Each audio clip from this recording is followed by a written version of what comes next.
ასე იტყოდა სტუმარი.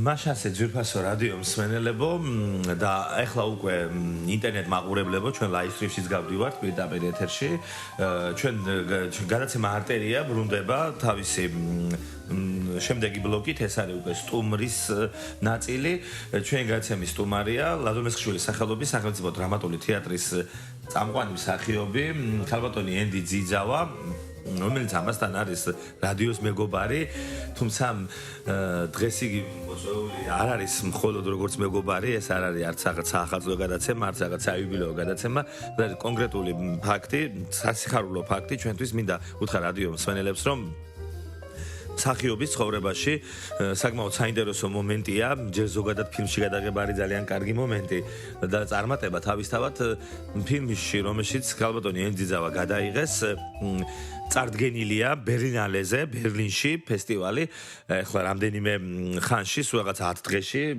თუ უფრო ადრე, გაიმართება ბერლინში და საბედნიეროდ გარდა ამისა მიწვეულია თელი შემოქმედებითი ჯგუფი ამ ფილმის რეჟისორი და წამყვანი მსახიობები და მიწვეულია ქალბატონი ენდი, რომელიც მიემგზავრება ბერლინში, ეს ჩვენთვის ძალიან სასიხარულო ამბავია.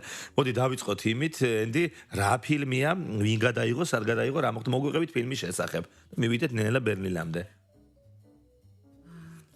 მივესალმები მეც ჩვენს რადიო მსმენელს და ინტერნეტ მომხმარებელს თუ მაყურებელს ეს უნდა კი ბატონო მადლობას მოგახსენებთ თქვენ რადიო ძველ ქალაქს იმისათვის რომ დღეს მომიწვიეთ სტუმრის სტატუსით გადაცემაში და დავიწყებ ფილმთან დაკავშირებით ეს არის გერმანულ-ფრანგულ ქართული პროექტი.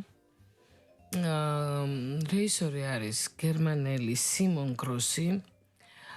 სცენარისტი არის ქართველი ნიჭიერი ქალბატონი ნანა ექვთიმიშვილი, რომელიც ცხოვრობს და მოღვაწეობს გერმანიაში.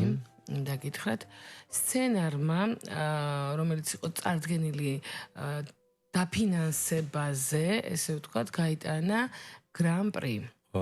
ეს დონორი ვისაი უცხოურია? როგორც გერმანიაში, ასევე საქართველოში ეს დღეს უბრალოდ ვინაიდან მოვდიოდი და ვიცოდი, რომ ამ თემაზე აუცილებლად მომიწევდა შენთან დათო საუბარი, დავაკონკრეტე. ხო, დონორი. ანუ თავის დროზე იყო სცენარი გამარჯვებული. გაიმარჯვა უკვე გერმანიაში დაფინანსებაზე, წამოვიდა აქეთ თანადაფინანსებაზე და იქაც და აქაც გაიტანა გრან-პრი ამ სცენარმა. ასე რომ დიდი მოლოდინი იყო ჯერ კიდევ როდესაც სანამ გადაიღებდნენ, ანუ იყო სხვა სცენარების კონკურსი იყო როგორც ჩანს. ხო, როგორც ჩანს ესე იყო და როდესაც უკვე მე შევედი ამ პროექტში თუ პროექტში უკვე იქ ბევრი ისეთი რამე გავიგონე სცენართან დაკავშირებით, მე წავიკითხე სცენარი, მომეწონა, მაგრამ მინდა გითხრათ, რომ დიდად ვერ გავერკვიე, იმიტომ რომ ახლა მე შემიძლია წავიკითხო პიესა და იქვე ვთქვა, კარგია თუ ცუდია ეს. რაც შეეხება სცენარს, ვიგრძნობ, მაგრამ პროფესიონალურად ვერ შევაფასებ მას. მოკლედ აი ესე არის რა. ამ ფილმზე მინდა აუცილებლად მინდა აღვნიშნო, რომ ფილმში იმუშავა ძალიან სერიოზულმა ოპერატორმა, ეს არის რუმინელი ოლეგ მუტუ, რომელმაც უკვე ორჯერ კანის ფესტივალი მოიგო და არის ორჯერ კანის ფესტივალის მიერ აღიარებულ ევროპაში საუკეთესო ოპერატორად. როგორი ბიოგრაფია ოპერატორის? და აი ერთ-ერთ ნომინაციაში, ეს არის ნომინაცია პანორამა, ეს ფილმი წარდგენილი. კი, ესევე აქვე აუცილებლად მინდა აღვნიშნო, ეს პირველი ფილმი, ერთი ფილმი არ არის მარტო საქართველოსთან, რომელიც არის წარდგენილი ბერლინალეზე. ჩვენთან ერთად მოდის ზაზა რუსაძის ჩემი საბნის ნაკეცი. ანუ ორი ფილმი მიდის. და ნიჭიერი რეჟისორია, ვიცი. აი ზაზასთან ერთად წავიდა ჩვენი ფილმის სცენარის თანადაფინანსება. ნახე ბერლინზე მთელი მსოფლიოს ფილმები იქნება თავმოყრილი. ალბათ ხო, უნდა და იყოს. თქვენ ალბათ მოგეცემათ საშუალება რომ დაესწროთ სხვა ფილმებს. მეც ასე ვფიქრობ, რომ რამოდენიმე ფილმის ნახვის საშუალება ალბათ გვექნება. გააჩნია რა რეჟიმში ვიმუშაოთ. ხო, ხა ის რა ხა დაუშვათ თქვენ დრამის მსახიობი ხართ, ეს იმას არ ნიშნავს, რომ დაუშვათ არ იყო ძალიან დიდი საჩუქარი მსახიობისათვის ბერლინზე მოხვედრა და ფილმების ნახვა. ალბათ ნებისმიერი მოქალაქის თუნდაც თეატრ არ გქონდეს შეხება ადამიანს და კინოსთან. თავისთავად, უბრალოდ ისედაც კი თუ გექნება ამის საშუალება, პირადად რო ესწრებოდი ადამიანი. დიდი სიამოვნება იქნება, ალბათ კი არა და ყველა ვარიანტში უბრალოდ ჩასვლა, ნახვა ამდენი საუკეთესო ფილმის და იქ ყოფნა. რა შეეხება ფილმს, ენდი, მაინტერესებს შინაარსი ფილმის და რას თამაშობ შენ, რო უთხრათ რადიო მსმენელებს, მგონი ეს ძალიან საინტერესო იქნება პირველ რიგში. ხო, აი როგორ გითხრათ, ხა ფილმის შინაარსი დაახლოებით ეგეთია. ამბავი რომ მოგვიყვეთ საინტერესო. 90-იანი წლების საქართველო. და ძირითადად არის ახალგაზრდების თემა. 14-დან 22 წლამდე. და არა მარტო მე ვფიქრობ, მე ის ჩემი მოსაზრება, არა მარტო 90-იანი წლების პრობლემა დგას ამ ფილმში. არამედ საერთოდ ახალგაზრდების პრობლემა, რომელიც დღესაც არის, ის რომ 21 წლის ბიჭს მოყავს 14 წლის გოგო ცოლად, დღესაც არის, იყო მსახიობები ყველა ქართველები თამაშობს? ყველანი ქართველები არიან, მთავარი როლის შემსრულებლები არიან ახალგაზრდები და ამ პროექტმა დიდი ინტერესი კიდევ იმიტომ გამოიწვია, რომ იყო ჩართული სკოლები, სასწავლებლები, ძალიან დიდი იყო კასტინგი, ანუ ძალიან დიდი ხანი ხო, იყო აი შერჩევის პროცესი ბავშვების მსახიობები პროფესიონალები არიან ძალიან ცოტანი ეს არის დავიწყებ ბატონი ბერტა ხაფავა თამაშობს თამარ ბუხნიკაშვილი თამაშობს თემო ჭიჭინაძე მე და ზაზა სალია ჩვენ ავართ მშობლები ესენი ყველა მოემგზავრება თქვენთან ერთად მე როგორც ვიცი ქალბატონი ბერტა არ მოდის და ვერ მოდის ალბათ რაღაც სხვა პრობლემები აქვს დანარჩენები კი ჩვენ ავართ მშობლები ამ ბავშვების ისტორია არის ძალიან საინტერესო, მაგრამ ეხლა რამდენად ამაზე გახმოვანება. ნუ არის ესეთი რამე, რომ ჩემს შვილს მოყავს 14 წლის გოგო და მე თავარი მოქმედი გმირის დედას თამაშობ, ხო? მე ვარ თავარი მოქმედი გმირის დედა კი. ეს თქვენთვის არ არის პირველი როლი კინოში, ხა თეატრზე აღარ ალაპარაკ, დღეს ჩვენ თეატრზე არ ვსაუბრობთ. ისა თუმცა შეგვიძლია რაღაცები ვთქვათ, რა თქმა უნდა თეატრზეც, მაგრამ უფრო კინოზე. ეს არ არის თქვენთვის პირველი კინო როლი. განსაკუთრებით, როცა თქვენ მოსკოვიდან დაბრუნდით საქართველოში, სადაც 14 წელი ცხოვრობდით. უფრო მეტხან ცხოვრობდით, მაგრამ მე ვგულისხმობ იმ პაუზას, რომელიც გქონდათ შემოქმედებითი. თქვენ უფრო აქტიურად დაიწყეთ ფილმებში მუშაობა. მე ვიცი, რომ რამდენიმე ფილმში მოგიწიათ გადაღება და საკმაოდ საინტერესო ფილმებში, იგივე სვანეთში მახსოვს გადაღება, იგივე ბამბაზის 64 გადაიღეს რაღაცა. აი, რამდენად საინტერესოა კინო თქვენთვის. ეს საერთოდ იმიტომ რომ არ არსებობს ეს ხიბლი რო არ ქონდეს მაინც, ხო, არტისტისთვის ფილმს. თავისთავად აქვს ხიბლი და იმ თავიდან ყველა რატომღაც საქართველოში ყველა მიისწრაფის კინოში უნდათ ეს იმდენად მიუწვდომელი იყო ჩვენთვის ჯერ კიდევ კომუნისტების დროიდან მოყოლებული ყველა მსახიობი. ანუ თქვენ მანამდე ფილმში გადაღებული არ იყავით, ხო? ეხლა მინდა მოკლედ ჩემი ისტორია ფილმთან დაკავშირებით მოგითხრათ. ესე იყავით როგორც იყო. ანუ ჯერ კიდევ სტუდენტობის პერიოდში მე მქონდა რამოდენიმე შემოთავაზება და რატომღაც გაურბოდი ამას, არ ვიცი რატომ. იყო ეგეთი შემთხვევა, რომ ზაზა ურუშაძის ფილმში ხანა ჩემი ბავშვებისა მე უკვე დამტკიცებული როლზე, ანუ მაშინ ესე იყო ჯერ უნდა ფოტოპრობები გაგეულო, მერე კინოპრობები, მერე ეს კომიტეტს უნდა დამტკიცებინე და უკვე დამტკიცებული და ჩაშვებული პროექტი იყო უკვე. მე შემეშინდა რატომღაც უფრო სწორად ეს ჩემი უდიდესი არ ვიცი რა არის ნაკლი არის მე მაქვს ფოტო და კამერა და ტელეფობია ხო სულ ამბობო არ ახარ კარგი ფოტოებში იძახით ელი ცხოვრება აი მზად უკვე ყველაფერი მომზადებული მთელი ეგ არა კაითვისება ნამდვილად ავდექი და წამოვედი დავიმალე და რა ვიცი მთელი ისე რა ვქნა გადამღები ჯგუფი რაღაც გაოგნებული დავტოვე ეს იყო ჩემი უდიდესი შეცდომა. ნამდვილად. ამის შემდეგ თავისთავად მე უკვე თეატრში მოვედი. მე შეიძლება რაღაც ისე გამომდიოდეს, მაგრამ იყო შემთხვევები, რომ აი დონ კიხოტზე მაგალითად იყო მაშინ დონ კიხოტში 15 წუთიანი ეპიზოდი როლად იყო და მე თავაზობდნენ კი არა, აი დადიოდნენ ყოველ დღე ინსტიტუტში და რაღაც მაშინებდნენ მილიციის ძალით ხომ აგინდა წაიყვანო მაგრამ აი არა ვთქვი და დამთავრდა არა აბსოლუტურად მე ყველაზე მეტად ჯერე ხა რასაც ლაპარაკობ იმიტომ შეგჭირდებოდა მაშინ ხა ჩვენაირი მეგობრები ვინც ყავს ხა ირგვლივ მეგობრები ხო როგორ ჩანს არ იყვნენ ისეთები იმიტომ რომ ხა ბევრ რაღაცაზე ჩვენც რო არ მიგვეძალებია შეიძლება ბევრ ფილმზე ახლაც გეთქვა უარი ხელი არ შეგვეწყო 64-ის ეს იყო საკმაოდ კაი ფილმი გამოვიდა მე ნანახი მაქვს ესეთი პროექტი იყო სადაც ვერანაირად უარს ვერ ვიტყოდი იმიტომ რომ მომქმედი პირი ვინც ვიყავით სპექტაკლში ისინი გადავედით ფილმში იყო მეორე პროექტი რომელიც იყო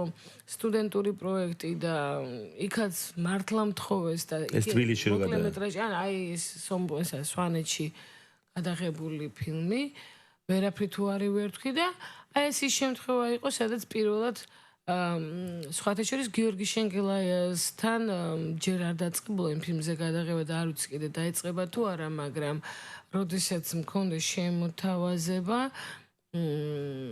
მე წავედი თბილისში და აღარ მივედი იქ. ეს იყო შარშან საფხუში, არა ეხლა რომ იყო არამედ იქეთ. ჩავედი თბილისში და აღარ მივედი უბრალოდ რა პრობებზე. ესეც ჩემი ფოტოფობიის ბრალია ალბათ. თუმცა გული არ მწყდება, იმიტომ რომ ჯერ არ დაწყებულა იმ ფილმზე. ხუმრობით კითხავ ხო არ დაგაგვიან და ჩას. არა, არ დაგვიანებია, მინდა გითხრა, იმიტომ რომ დიდი იყო სურვილი ჩემი ბატონ გიორგი შენგელაიასთან შეხვედრის, მაგრამ მე ის ახლოს გიგრძნობს, მეგონი მიხვდება ამ შეკითხვას. ხო, იქ რაღაცა დამემართა და აღარ წავედი. და რაც შეეხება ამ ფილმს, აი ეს აი ამ ფილმზე რაღაც სხვა რაღაცა დამემართა. მიუხედავად იმის რომ დიდი სამუშაო. ხო, მე ანამდვილად არ მახსოვდა ამ ფილმში რო იყავი გადაღებული, მე და ეხლა ჩვენ საუბრობ. ეს არის პირველი შემთხვევა ჩემს ცხოვრებაში, სადაც მე კამერასთან მიმუშავე ისე რომ არანაირი პრობლემა არ დაძალების გარეშე და შენი. ეს ოპერატორის დამსახურება იყო თუ შეიძლება ჯგუფის მუშაობდა და უფრო მეცაც გეტყვით მე აი ამ ფილმის შემდეგ ეს პირველი არ არის ხარ ვიცი შენთან ეს ნათქვამი მაქვს თუ რა გამიშთა დიდი სურვილი კინოში მუშაობის ეს არის პირველი შემთხვევა ანუ იქამდე რაც იყო ეს როგორ დავიჯერე სვანეთში ეს მომენტი არ ქონდა მე ვთქვი ძალიან მაყოფილი ჩამოდის სვანეთიდან არ მქონია პირიქით ნერვიულობდი არ მინდოდა კამერასთან დგომა იქ თან პირზე იყო მუშაობა და ისეთ სიტუაცია იყო რომ ვერ ჩაიხედავდი რა გააკეთე ვერ გაიგებდი თუმცა არც აქ ჩვენ ერთი წამით არ მოგცემია მის საშუალება რომ ჩაგვეხედა და ან გვეთხოვა რა ხდება სხვათა შორის კიდევ რითი არის იცით ეს ფილმი რაღაც გამოკვეთილი იმით რომ ეხლა რაღაცა ეს არის ერთი კადრით გადაღებული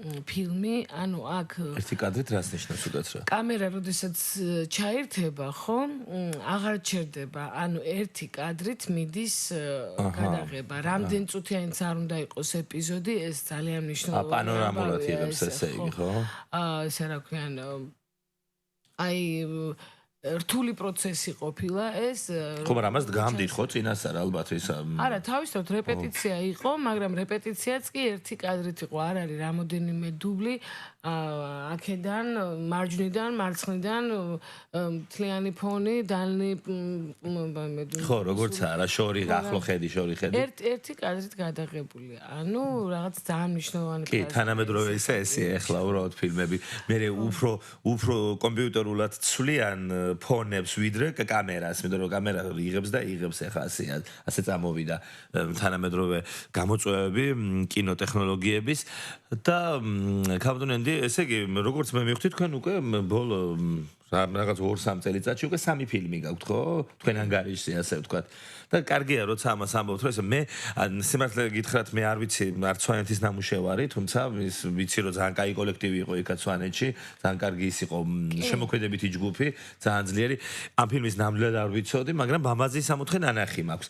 ნანახი მაქვს და ნამდვილად გადააჭარბა ჩემს მოლოდის, იმიტომ რომ იმდენად კარგი სპექტაკლია. ყოველთვის ძნელია, იცი, როცა კარგი სპექტაკლს მე როგორ გადაიღებ, სუშიშობ, არაფერი დაანგრიო, ან უკეთეს შეიძლება ვერ გააკეთო რაღაცა და როგორც ასეთი თქვენი კინო როლი, მართლაც ახლა ამას ჩემს გარდა ბევრს ვთქვამს თქვენთვის და ალბათ ეს არ იქნება მხოლოდ კომპლიმენტი, ფანტასტიკური იყავით. ხო ფილმი სპექტაკლი ძალიან კარგია, მაგრამ ამბობ რომ კინოში იყავით უკეთესი. მე ბევრისგან მომისმენი ესა, რომ ძალიან კარგი იყავით ამ როლში. ასე რომ ის კომპლექსი რო თქვენ რაღაცა ეკრანული შიში და ფობია გაქვთ, ეს თუ კი დაძლევის პირასაა ძალიან კარგია, თორე ეს ნამდვილად აზმოკლებულია ეს საუბარი და უნდა იყოს ნამდვილად დაძლეული. ეხლა ისევ ამ ფილმს რომ დაუბრუნდეთ, შემდეგ უკვე როგორ მოხდა, როგორ ხდება ხოლმე ეს და ფილმში მონაწილეობა და ძახება, იმიტომ რომ ყველა არტისტს სურს ალბათ ფილმში გადაღება. მეც კეთი ბერძენიშვილიც მეც მაგალითად სიამოვნებით თუ დაგვიძახეთ ფილმში გადაღებაზე, უარს ნამდვილად არ ვიტყვით, ხო? და როგორ ხდება ხოლმე, რაიმე ბაზა არსებობს, რაღაც პირადი კონტაქტებიც ალბათ რესურსებია. არაფერი ეს არ ვიცი, როგორ ხდება. არასოდეს მე აი თქვენ როგორ მოხდით დაუშვით ამ ფილმს? ნამდვილად მაქვს იმის შესაძლებლობა, რომ ვიღაცას შევახსენო თავი, ვიღაცას ვთხოვ. ყველას ვიცნობთ ჩვენ სამყაროში. შესაძლებელია ჩემზე უფროსებს არ ვიცნობდი, ან ვიცნობდი და მერიდებოდეს, მაგრამ ჩემი ასაკის ხალხში უკვე არანაირი ის არ არის, ხო? სტუდენტობიდან მოყოლებული, მოვდივართ ერთად და ნამდვილად ყველას შეუძლია ამის გაკეთება, მე ვფიქრობ, მაგრამ ნაკლებად რეალურად მიმაჩნია ვიღაცას ვთხოვ რაღაცა და აქედან გამომდინარე სადღაცა მიმიწვიონ და დამიძახონ და დაიწეროს და გადამიღონ და მე ვინც კარგად მიცნობს ეს ჩემთან ახლოს არ არის. და მე რატომღაც მჯერა რომ ყველასთან ესე ჩვეულებრივად მოდის.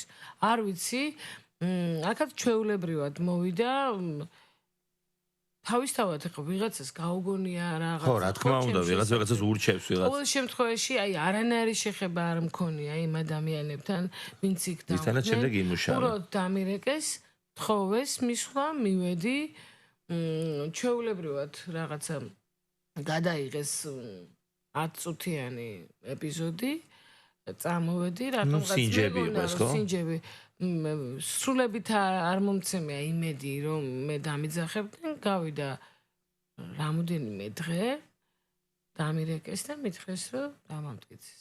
ანუ მარტივად ხდება, აი ხო გეუბნებთ, ჩემ სტუდენტობაში ეს კიდევ უფრო კი ბატონო, სხვანაირად ხდებოდა. აი სად გადაიღეთ, სად იყო გადაღებები?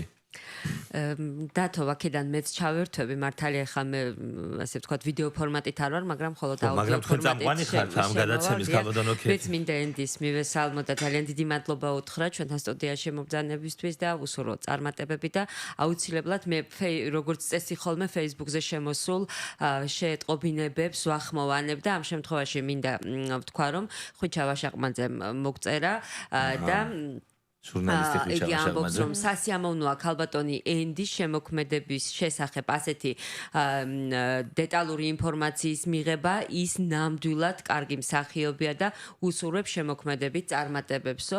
ხვიჩასგან ეს ძალიან კარგი შეფასება, ისა თეატრალი ჟურნალისტია, რადიო იმერის კორესპონდენტი. დიდი მადლობა ხვიჩა რომ ასეთი აქტიური ხარ შენ ჩვენთან ერთად. ეხლა ესეთი არასამთავრობო ორგანიზაციის ხელმძღვანელია ქუთაისის საინფორმაციო ცენტრის, რომ საკმაოდ პოპულარული და ესეთი კარგი კოლეგა და სხვა სულ წდება ხვიჩას გული იმაზე რომ ჟურნალისტები ახლა ნახავთ რომ თეატრში რომ დავდივართ მე ხვიჩა ზვიადი დადის ხუჯად სიტყვაზე ახლა ზვიადი უკვე თბილისშია კეთი ბერძენიშვილი რაღაცა ვინც უფრო ხშირად დავდივართ თეატრში სულ ამბობს რომ 200-მდე 300-მდე ჟურნალისტია ქალაქში და თეატრში როგორ 3-4 კაცზე მეტი ჟურნალისტი როგორ უნდა ესწრებოდეს ნებისმიერ სპექტაკლსა და თეატრალი კაცია და ძალიან სასიამოვნოა შეფასება მისგან მოვხადო ხვიჩას ნამდვილად არ ველოდებოდი, აი ამასაც არ ველოდებოდი. ძალიან მასიამოვნეთ, ძალიან ბევრი ადამიანი უსმენს და ესე ისოთა წერენ ხოლმე საფწუხაროდ, მაგრამ ნუ ხვიჩა ნამდვილად არ ალაიქებენ. გავაგზავნოთ თემა, აი გადაღებები, მიხოთი ეს რახან იყო ეს ფრანგულ გერმანული პროექტი და გადაღებები როგორც მხოლოდ თბილისში იყო, ხო? თბილისში. და აბა რას ნიშნავს ფრანგულ გერმანული? დაფინანსება იქედან რეჟისორი არის გერმანელი, როგორც აღნიშნე, დაფინანსება მოდის გერმანიიდან და საფრანგეთიდან, ნაწილობრივ საქართველოდანაც. და ეს არ გამოვრიცხავ, რომ შეიძლება საფრანგეთშიც მოხდეს ამის ჩვენება, ხო? რა ვიცი, მეც ვფიქრობ, რომ კი. არა, ფიქრობთ გერა მე როგორც ვიცი არის ამაზე ლაპარაკი, ალბათ ვედი. იმიტომ რომ ვიცი რომ როცა გითხრათ, რომ ჩემი ინტერესი ძალიან დიდი, იმიტომ რომ მე ჯერ ფილმი არ მინახავს. საერთოდ არავის არ უნახავს, ჯერ ეს ფილმი. ხო, როგორც წესი, ჯერ პრემიერა არ ხდება, როცა კონკურსებზეა წარდგენა. მე არ ვიცი რა გამოვიდა, ვერავე და პირველად იქნახა, რაღაც შავი ვარიანტიც არა. შავი ვარიანტი. არ ნახულობ თუ არ გაძლევენ ჯერ. არ გვაძლევენ. საინტერესოა. აი პირველად ვნახავ იქ და ამის შემდეგ უფრო თამამად ვისაუბრებ, იმიტომ რომ იცით რა, როდესაც იქ ვიყავი, კი მესია ძალიან მესიამოვნა პროცესი, და ისეთი ჯგუფი იყო, რაღაც მე რო ყვებოდი ჩემ კოლეგებთან, ამბობდნენ, რომ აი რას ნიშნავს, რომ ფულიანი პროექტი იყო, მაგრამ რაღაცა ბავშვები, უნიჭერესი ბავშვები არიან, მაგრამ მაინც ფიქრობდი, რომ აი უფრო რაღაც პროფესიონალები. და თემიკო რას თამაშობს ჭიჭინაძე? თემიკო არის ჩემი რძლის მამა. ნუ შე თქვენ ეს თავარი როლები ქონია. ხო და ქალბატონი ბერტა? ბები არის ჩემი რძლის. აჰა, ესენ მოყარეები არიან შენი, ასე ვთქვათ, სახლე. ძალიან კარგი. და ისა ეხლა ბერლინში წასვლასთან დაკავშირებით როგორ მოხდა? რამდენად სასიამოვნოა ეს ყველაფერი და ვისა მივიდეთ ბერლინამდეც ახლა. ისე იგი ძალიან ისეთი რამე, როგორც კი დავინახე ტელეფონის ნომერი, ეს არის კასტინგის რეჟისორის ნომერი, რომელიც ჩავიწერე ძალიან სერიოზულად, ვინიცობის ზარი წამოვიდეს, ავიღო ყურმელი თქვენ, რომ არ ვიღებ მოგეხსენებათ ყველა ზარზე, იმიტომ კი არა რომ გაურბივარ ვიღაცასთან ან საუბარს ან შეხვედრას, უბრალოდ ზუსტად ვიცი ხოლმე რომ ვიღაცას რაღაცა უნდა და იმ შემთხვევაში ვერ გაუკეთებ და ეს იყო ისეთი შემთხვევა, რომ დავინახე პროდიუსერის, კასტინგის რეჟისორის უბრალოდ ზარი ძალიან გამიხარდა და მინდა გითხრათ რა იცით რომ ჩემი სიხარული ხანმოკლე აღმოჩნდა, იმიტომ რომ მე ვიფიქრე რომ მორიგ ფილმზე მიცაყოდნენ. რატო ესე ძალიან კაი ზარია. აღმოჩნდა რომ ბერლინარეზე ძალიან მაგარია. ეხლა ამაზე ამბობთ ქალბატონო. ამაზე ძალიან კარგი ზარი. მიდის ყველამ ვინც თამაშობს, ყველანი მიდიან იმათი ხარჯით. ეხლა ხარჯიებს მე უფრო მაინტერესებს, თორე ხა მთავარი არის მე მონაწილეობ იმ რაღაც უხეშად რო თქვა სასტავში ხარ, შეხვედრებზე ხარ. სხვადასხვა ქვეყნის სხვა ჯგუფებს ხვდები, ხო, ეს ძალიან კონტაქტები გაიცნობთ, ეხლა ბევრი რაღაცას გაიცნობ. და თან რაშია საქმე, აი უყურებ იქ ფილმს და თან რეაქციებსაც ნახულობ იმ ადამიანების, ვინც შენს გარეთ არის. ძალიან მაგარია. და ეხლა კიდე ესეთი აუცილებელი შეკითხვა, როდის იქნება ფილმის ქართული პრემიერა? მე როგორც ვიცი, ანუ გადაღებების დროს, როდესაც ვიკითხე, მითხრეს, რომ იქნება აი 2013 წლის, ანუ ამ წლის უკვე გაზაფხულზე. აჰა, ანუ ბერლინამდე რომ ჩამოხვალთ შემდეგ ალბათ. ხომ თებერვალში უკვე თქვენ ბრუნდებით, უკან რაღაცა ალბათ ისა მარტში, აპრილში გვექნება ფილმის ნახვის საშუალება. ალბათ მე ტელევიზიასაც გადაიცემა, კინოთეატრებში იქნება ჯერ ალბათ პირველ ეტაპზე. ალბათ, ვერაფერს ვერ გეტყვი. მე უკვე ალბათ გექნება თქვენ საშუალება გქონდეთ ეს ფილმი, ხო? და შემიძლია პირადადაც ვნახო ანუ. კი, როგორ არა, და თქვენ როგორ და რა შეეხება აი მესამე ფილმს, სვანეთში გადაღებულ ფილმს, მისი პრემიერა თუ იყო? მისი პრემიერა იყო შარშან სხვათა შორის. იყო, ხო? კი, შარშანი იყო. ნანახილებთ იმედია. რუსთაველში მოხდა თბილისში ამ ფილმის ჩვენება. ვნახე კი, მინდა გითხრათ, პირადად მე საკუთარი თავი არ მომეწონა. რა თქმა უნდა, როგორც წესი. რა ვიცი, ყველა მსახიობი ესე ამბობს ეკრანზე რომ უყურებს საკუთარ თავს და მე რაღაცა ვიგი. არა, უნდა მიეჩვენ, იმიტომ რომ შენ ასე ვთქვათ, ბოლო წლებია რაც დაიწყე და მე რო მიეხო უყურებ მესამე ფილმზე მიეჩვიე შენ თავს ეკრანზე. ძალიან ხო, აი მეოთხედან ეთქობა გავიხსნები უფრო რა ვიცი, აი ჩემმა პაუზა ხო დამთრგუნა. რაღაცა და როგორც მე ვხვდები უკვე რაღაცა ფილმით იწამლებით თანდათან კინემატოგრაფიით, მაგრამ ეს იმას ხომ არ ნიშნავს, რომ თეატრისადმი რაიმე განელდება.